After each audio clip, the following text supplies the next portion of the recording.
Après le canton d'Aix-2, le canton d'Arles, avec réuni sur ce plateau Monsieur Alias Blanes. Bonsoir Monsieur, vous êtes candidat avec Madame Flailleul pour la liste du Rassemblement national. Madame Graillon, bonsoir. Vous êtes candidate avec Monsieur Alvarez pour une liste divers centres. Monsieur Roussel, bonsoir Monsieur Roussel. Bonsoir. Vous êtes candidat avec Madame Guedjati pour la France Insoumise. Enfin Madame Raoux, bonsoir. Bonsoir. Vous êtes candidate avec Monsieur Koukas pour l'Union à gauche. Merci à tous les quatre d'avoir accepté notre invitation. Vous serez interrogé également un petit peu plus tard dans cette émission par Sylvain Pignol, le journaliste de la Provence. Juste une question pour y comprendre un petit peu, pour y voir un petit peu plus clair sur les forces en présence. Le PC d'un côté, enfin l'union de la gauche d'un côté, mais vous êtes membre du Parti communiste, vous êtes conseillère. Exactement. En tout cas, Nicolas Koukas, votre oui, voilà. vous êtes conseillère régionale sortante. Et en face de vous, un candidat de la France Insoumise. Entre la gauche d'une manière générale et la France Insoumise, c'est un coup avec, un coup sans. C'est compliqué.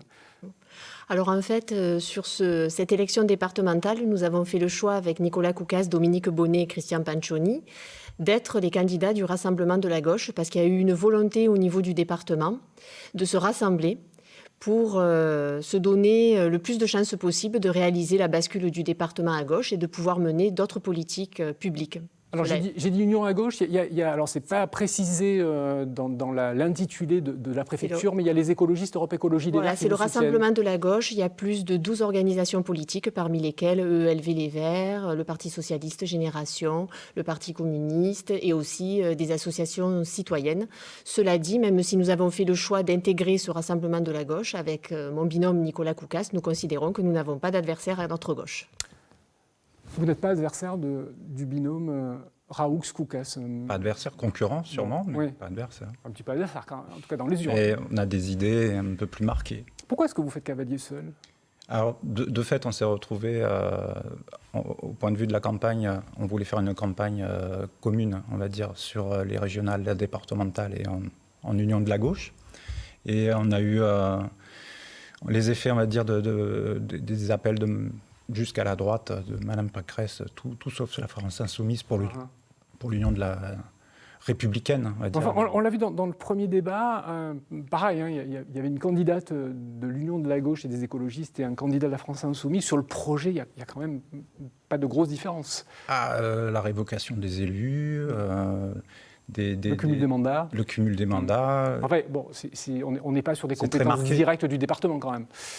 Au niveau du social, on va l'évoquer dans un instant, il y a quand même c'est à la marge. On se présente à une élection, de fait on fait de la politique et même pour une départementale, c'est très important de marquer son positionnement. Très bien. Madame Graillon, vous êtes la candidate de Martine Vassal. Si vous êtes élue, vous soutiendrez le projet de Martine Vassal ? Oui, nous l'avons dit, au troisième tour de cette élection, nous soutiendrons Martine Vassal si nous sommes élus avec Martial. Mais c'est avant tout une candidature de proximité que nous portons avec les 3 maires des 3 communes qui composent ce canton. Monsieur Patrick de Carolis, maire d'Arles, Madame Christelle Hayé, maire des Saintes-Maries-de-la-Mer et Martial Alvarez, maire de Port-Saint-Louis-du-Rhône.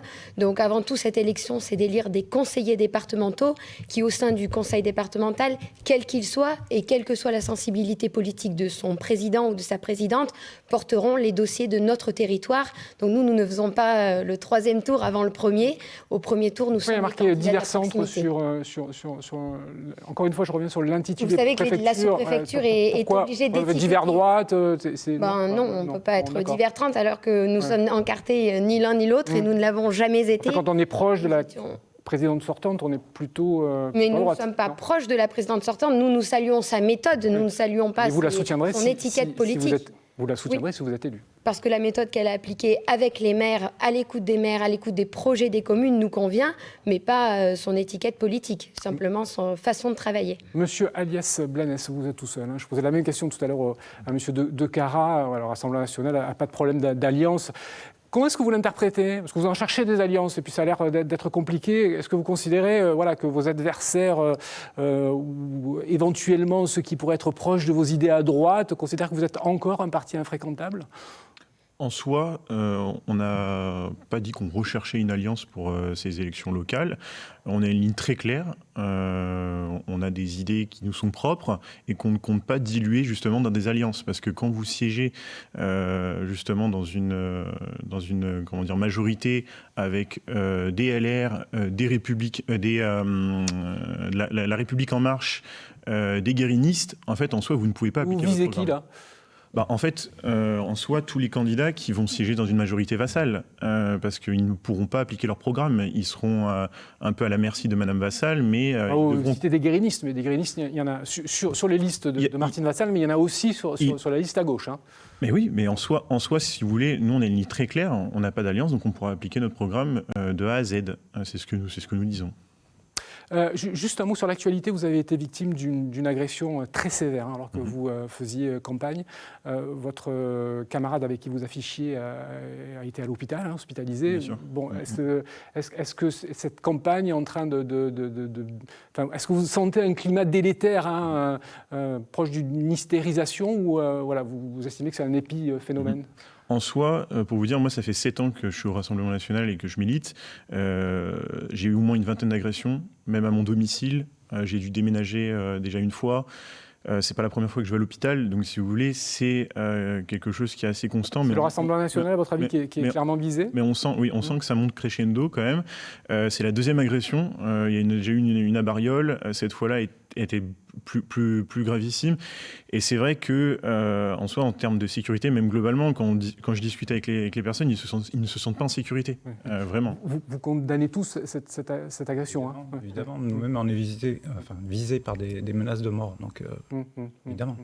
On condamne évidemment ces actes de violence, même si je pense que l'arrogance de monsieur, ses méthodes, ses propos souvent mensongers peuvent heurter certaines personnes, blesser certaines personnes. Mais évidemment, je pense que les idées du Rassemblement national, on ne les combat surtout pas par la violence, on les combat par les idées et on les combat par le bulletin de vote. Donc j'invite les gens qui sont contre ces idées, contre ces méthodes, surtout à se mobiliser le 20 juin prochain et surtout pas à utiliser la violence. Propos mensongers. C'est quoi propos mensongers ? En permanence, vous déformez ce qui se passe dans la réalité, vous amplifiez, et c'est le cas de ce qui s'est passé à Bariol, par exemple, que vous avez qualifié comme une agression, alors que vous savez pertinemment que ça n'a pas été une agression. Ah, donc quand le Rassemblement national se fait agresser, c'est pas une agression. Mais là, ce n'était pas une agression. Vous avez comment des vous preuves de ce que vous avancez ? Oui. Alors, le quartier du Bariol, je resitue, c'est un quartier populaire. Bien sûr. Donc j'entends que si on colle nos affiches, c'est arrogant, et si on se fait agresser, ça n'est pas une agression. Merci de le souligner. Bon, on va faire le débat là-dessus, mais Mme Raoux, vous condamnez cette effectivement, agression. on condamne la violence sous toutes ses formes, et effectivement, pour combattre les idées de l'extrême droite, si toutefois on ne les partage pas, il y avait samedi, dans beaucoup de villes en France, une marche contre le racisme et les idées de l'extrême droite, à laquelle, avec les candidats qui sont autour de moi, Nicolas, Dominique et Christian, nous avons bien évidemment participé. C'est qui l'extrême droite, madame ? Pardon ? C'est qui l'extrême droite, madame ? Le Rassemblement national. D'accord, donc vous nous qualifiez d'extrême droite. Oui. Pourquoi ? Parce que c'est pour marquer la différence avec les Républicains. D'accord, donc insulter vos concurrents, c'est votre façon de faire campagne ? Non, c'était pas une insulte. Alors, par contre, c'est la vôtre. Si je puis me permettre. Pourquoi vous me qualifiez d'extrême droite ? On sait que c'est une qualification c'est un peu trop facile. Que vous reniez, mais en même temps... la dénomination de la marche, justement. C'était contre le racisme. La campagne du Rassemblement national, c'est en effet systématiquement de tacler et de mentir sur, pour l'instant, 2 tracts que nous avons vus. Les 2, par exemple, dit que nous sommes les candidats d'Emmanuel Macron. Pour ma part et pour mon binôme, il n'y a jamais eu un seul soutien, ni personnel, ni affiché sur aucun réseau social. Monsieur Roussel, sur nous n'avons jamais soutenu Emmanuel Macron. Sur ce débat qu'on ne va pas prolonger parce qu'on va rentrer dans le vif. Quand vous dites que nous sommes les candidats de Macron, c'est un mensonge. Monsieur Roussel, vous n'avez aucune preuve de ce que vous avancez. Je ne vais pas en rajouter. Allez-y, je vous en prie. Mais quand on parle d'affichage et de respect, J'ai vu des panneaux officiels couverts par le Rassemblement national, que ce soit pour la régionale ou la départementale, sur tous les panneaux. Donc des fois, En fait, Comme la France action-réaction, Insoumise, les affiches, les affiches d'une couleur politique qui affichent sur la couleur d'une autre sensibilité politique, c'est un peu le jeu traditionnel. il y a des panneaux officiels, il faut Des respecter un campagnes, minimum la loi. Après, M. Alors, Alias Banès. Alias Ban. Oui. Euh, on s'est croisés d'ailleurs, vous étiez en train de coller au moment des élections sur les très petites entreprises, les syndicales. Vous étiez sur les panneaux officiels, pareil. On va arrêter. Allez, on va arrêter, on va parler du social, quand même, la compétence la plus importante du département. Il en a été beaucoup question, évidemment, ces derniers mois, crise sanitaire oblige, crise sanitaire qui a laissé beaucoup de traces, et des plaies qu'il faut penser. Nous sommes allés à votre rencontre, nous vous écoutons. On n'en fait jamais trop de toute façon, les personnes âgées, surtout s'ils n'ont pas trop de famille, les enfants qui travaillent. Je pense qu'il y a beaucoup de personnes qui se retrouvent seules du fait d'un veuvage ou autre et qui forcément ne sont pas là en train de se plaindre par pudeur ou autre. Et peut-être qu'elles aimeraient avoir une aide quelconque de façon à ce qu'elles se sentent moins isolées. Les personnes âgées ne sont pas assez suivies. C'est un état. Vous êtes vieille, vous vous débrouillez. Je parle pour ma paroisse. J'ai posé la question absolument à tous les candidats et donc vous n'allez pas y échapper. Certains candidats de départements voisins, je pense au département des Hautes-Alpes, ont évoqué l'idée d'un RSA expérimental, un revenu de base pour les plus démunis, peut-être pour les plus jeunes. Est-ce que c'est une idée à laquelle vous avez réfléchi ? Oui, effectivement, nous sommes favorables à mener une réflexion sur un revenu minimum pour les jeunes. Alors, est-ce que ce sera un RSA ? On ne le sait pas encore. C'est une compétence qui dépend de l'État, mais effectivement, le département a pour cœur de compétence la solidarité. C'est à lui de faire remonter les besoins du territoire à l'État. Et effectivement, on sait que les jeunes n'ont pas été épargnés par les conséquences de la crise et qu'aujourd'hui, il y a une urgence à répondre à leurs difficultés. Monsieur Roussel. Alors sur le RSA, il y a déjà des choses pour les femmes isolées avec enfants, etc., des 18, 24 ans, 25 ans. Mais effectivement, il faut étendre le RSA au plus grand nombre. Les étudiants, entre autres, là, qui sont terriblement touchés par le Covid, il faudrait ouvrir le système au plus grand nombre et ceux qui ont le plus de besoins sur ce sujet. Madame Graillon. Écoutez, oui, moi je ne vois pas d'inconvénient à revoir le fonctionnement du RSA. On voit aujourd'hui qu'il n'est loin d'être parfait. Je pense qu'il va falloir le réformer dans tous les cas pour que ce soit vraiment les plus nécessiteux qui en bénéficient. Et aujourd'hui, je pense que la politique sociale, que ce soit au niveau national ou au niveau arlésien, où on voit que c'est l'échec de la politique sociale menée par les sortants, à la fois à la mairie et à la fois au département, puisque nous sommes 10 points au-dessus du taux de pauvreté national. Je pense qu'il faut changer tout ça, qu'il faut changer les politiques. Les sortants ont échoué dans leur politique sociale, mais vous visez qui ? Le maire sortant, 19 ans de communisme, le maire, d'accord, et les conseillers départementaux sortants qui n'ont pas su porter les gens qui sont dans la précarité sur notre territoire. Vous faites porter la responsabilité sur les conseillers départementaux sortants qui sont dans l'opposition. Oui, mais qui sont censés défendre notre territoire. Oui, enfin bon. Oui, donc, en fait, pas eux qui ont la main sur. Pour nuancer le propos de sur Madame. le final cut. Voilà, c'est ça. Pour nuancer le propos de Madame Graillon, effectivement, sur les minima sociaux et sur la question des solidarités, nous avons enclin à plusieurs reprises Madame Vassal à demander à l'État de compenser à l'euro près les dépenses engagées, que ce soit au niveau du RSA ou bien de la crise Covid, motion qui a été acceptée par la majorité, par tous les conseillers départementaux. Donc effectivement, ça situe bien notre mandat. Nous avons été dans une opposition constructive, mais nous n'avons pas manqué de revendiquer, de dénoncer les décisions de la majorité quand elles n'allaient pas dans le sens de l'intérêt de la population de notre territoire. Je vais poser une question très concrète, Monsieur Alias Blanes. La prime de Noël pour les bénéficiaires du RSA, qui était entre 115 et 465 euros, a été supprimée par la majorité. C'était en 2015, si mes souvenirs sont bons. Elle a été remplacée par un bon cadeau de 50 euros. Si vous êtes élu, si le Rassemblement national est élu, est-ce que c'est une prime que vous rétablirez, par exemple ? En soi, si vous voulez, quand je discute avec les personnes, ils me disent surtout qu'ils ont besoin d'emploi. Les aides, c'est bien, mais ils ne veulent pas vivre d'aide à vie. Ce n'est pas leur but, ils ne se sentent pas valorisés. Donc nous, notre projet, en fait, c'est de faire des maisons provençales de l'emploi pour les aider les accompagner pour trouver un emploi. Parce que vivre d'aide toute sa vie, ça n'est pas gratifiant. Et en soi, pour accompagner sur des mesures sociales, nous comptons aussi accompagner nos seniors, mettre en ligne donc, qui puissent contacter 24 heures sur 24, 7 jours sur 7, cette ligne pour être accompagnés et également dans les périodes de canicule. On y revient. Sur la prime de Noël, ça avait fait débat à l'époque, c'est vrai qu'on n'en parle plus trop. Prime de Noël qui était accordée par le conseil départemental jusqu'en 2015-2016, qui a été supprimée par la majorité en place. Est-ce que, si vous êtes élu, vous rétablissez cette prime de Noël entre 160 et 465 euros pour des personnes en grande précarité, c'est pas rien. Tout à fait, tout à fait. Après, au niveau départemental, il y a des budgets qui sont contraints, mais de fait, ce serait très intéressant de revenir à cette forme de prime qui permet d'apporter aussi un soutien à la consommation. De fait, tous les bas salaires, etc., ils dépensent toutes les primes et toutes leurs aides pour vivre au jour le jour. Donc ça repasse dans le circuit économique et évidemment, oui, il faut les soutenir un maximum. Alors, je voudrais qu'on revienne sur ces espaces de lieux d'échange. Et ça participe évidemment au social. Alors, ce n'est pas le plus grand canton de France, mais enfin, Arles est la plus grande. Et non, j'ai regardé, ce n'est pas le plus grand canton de France en superficie. Hein. Arles est la plus grande commune de France, mais ce n'est pas le plus grand canton de France. Il me semble que c'est un canton qui est situé dans le Jura, qui est le plus grand canton de France, mais en tout cas, ce n'est pas celui-ci. Est-ce qu'à votre...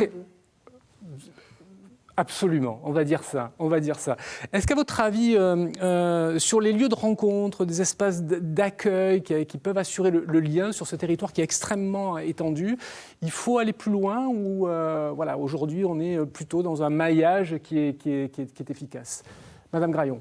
Il faut évidemment aller plus loin. C'est la spécificité de ce territoire, du territoire d'Arles, qui est composé de nombreux villages et hameaux. Et il faut absolument que nous maintenions sur ces espaces-là l'ensemble des services publics, le plus possible, le dialogue, l'humain, parce qu'il en a souvent disparu. Et je pense qu'il y a des moyens modernes, désormais, des maisons des services publics itinérantes, pour pouvoir... faire en sorte que ces personnes restent sur leur territoire. Et c'est la même chose dans les quartiers. Je déplore que dans les quartiers politiques de la ville, Griffeuil, Bariol, Trébon, où les bailleurs sociaux ont un rôle social de dialogue important, il y ait peu à peu l'humain qui en soit parti. Et nous militons fortement pour que 13 habitats, notamment, remettent dans les halls des gardiens. Monsieur Roussel, également touché par la crise sanitaire, vous l'avez évoqué tout à l'heure, les personnes âgées sur un canton, et j'y reviens, aussi étendu que le vôtre, comment fait-on pour garder ce lien? Et on sait que pour des personnes qui ont du mal à se déplacer, c'est extrêmement important. Est-ce qu'il faut, par exemple, aller plus loin dans la structuration et l'éparpillement des maisons du bel âge, qui a un projet qui ne marche pas mal, qui a un projet qui a été initié par la présidente sortante? Oui, j'ai croisé une caravane à l'américaine avec pour être plus en proximité. Sur le centre-ville. Alors c'est un petit peu décalé, mais oui, c'est bien vu. De fait, il faut être à la proximité, au plus près des personnes âgées. Et le fait est que le CCAS, les mairies, etc., travaillent déjà en proximité, mais il y a une part du département pour tout ce qui est l'APA, etc., qui doit être directement identifié au plus près chez les gens. Très rapidement, Madame Raoux, est-ce qu'il faut, dans l'attribution des subventions, et là le département peut activer ce levier, ça fait partie de ses prérogatives, est-ce qu'il faut aller plus loin dans celles qui sont directement attribuées à celles qui travaillent dans le social, comme des associations alimentaires, par exemple? Voilà, effectivement, ça fait partie des critiques que nous avons fait du bilan de la présidente sortante, Martine Vassal, c'était d'avoir diminué les subventions aux associations de 20%. Et d'avoir engendré des difficultés quand on sait le travail que font les bénévoles et l'importance pour le lien social. Donc effectivement, le département il doit mieux accompagner tous les partenaires de la solidarité qui sont présents sur nos territoires. Retrouvons Sylvain Pignol de la Provence. Rebonsoir Sylvain. Bonsoir à tous. Voilà, vous avez une question un petit peu comme tout à l'heure qui concerne la circulation. Les candidats présents autour de cette table vous écoutent, Sylvain. Alors c'est peut-être même un peu plus large que la circulation. Je voudrais vous parler d'un projet ou d'une arlésienne, si j'ose dire. C'est le pont au-dessus du Rhône entre Port-Saint-Louis et Salins-de-Giraud. On en a souvent parlé dans les colonnes de la Provence-Arles. Ce pont, il permettrait de désenclaver le village de Salins-de-Giraud et la Camargue. Il a été relancé récemment par Martine Vassal et le département, mais il y a des réticences à la fois sur le coût, sur l'intérêt, sur la localisation précise de cet ouvrage, ainsi que sur l'impact environnemental que ça pourrait susciter. Est-ce que vous y êtes favorable? Et si oui, quand est-ce que ça pourrait sortir de terre? Une date précise. Et la question subsidiaire, si vous n'y êtes pas favorable, c'est est-ce qu'il ne vaudrait mieux pas renforcer le service du bac de Barcarès? On y Graillon. Oui, évidemment. Vous avez un petit peu d'avance, donc je vais vous demander d'être synthétique. Nous sommes aujourd'hui les seuls candidats qui sommes favorables à ce pont. Il est impensable qu'en 2021, il y ait encore des gens qui soient enclavés, qu'il y ait un bassin d'emploi qui est à quelques kilomètres seulement de leur lieu de vie et qui ne puissent pas y accéder de façon fluide. Donc oui à ce pont, bien sûr avec des conditions restrictives, un péage pour limiter la fréquentation des voitures et une fréquentation des poids lourds limitée à la desserte locale pour bien sûr préserver la Camargue. Très rapidement, quand? 2028. Ok, c'est clair. Monsieur Roussel. Le désenclavement, évidemment. Après, la faisabilité d'un projet, un tel projet, il faut fonder le pont. Peut-être comme sur Arles à la Romaine, faire un pont de bateau, je ne sais pas. Ça va être compliqué. Ça va être compliqué. Donc le bac existe, autant le tenir. Il y a le bac entre le Port Saint-Louis et puis donc Salins. Il y a l'autre bac de l'autre côté sur le Petit Rhône aussi. Bon, c'est bucolique, c'est touristique, c'est sympathique. Il faudrait qu'il marche peut-être un petit peu mieux et que les budgets, effectivement, soient mis pour faire tourner l'affaire. Donc améliorer le service actuel, mais contre le pont autoroutier.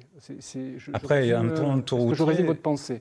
Autoroutier, oui, c'est enfin, pas un gros ouvrage, mais rien que le fait routier, pas autoroutier. Oui, non, routier.